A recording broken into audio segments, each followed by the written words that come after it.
By the end of this video, you'll know how to brand your HoneyBook portal. Start by logging into your HoneyBook account.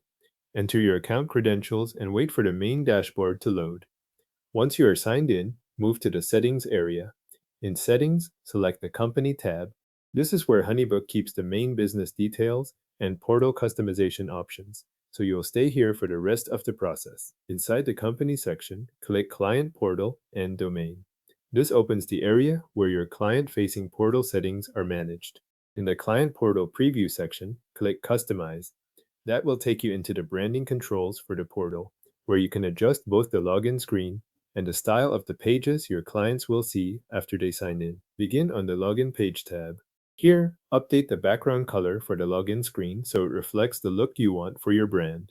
Then upload your logo. Make sure you choose the correct file before continuing, since this image will appear as part of your portal sign-in experience.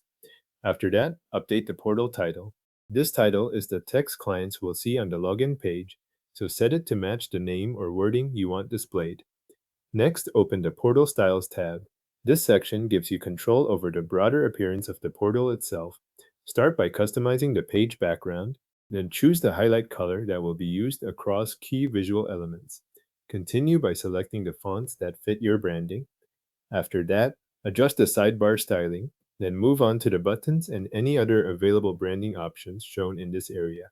As you go, keep the colors, typography, and layout details consistent so the portal feels connected to the rest of your business materials.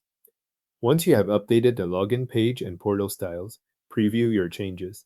Look through the portal carefully and confirm that the background, logo, title, colors, fonts, sidebar, and buttons appear the way you want. This is the point to catch anything that looks out of place before you make the updates live. If everything looks correct in the preview, click Save Changes. That applies the branding choices you made to your HoneyBook client portal. If the page takes a moment to update, wait for the save to finish before navigating away, so your latest changes are not lost. Your HoneyBook portal branding is now updated and applied.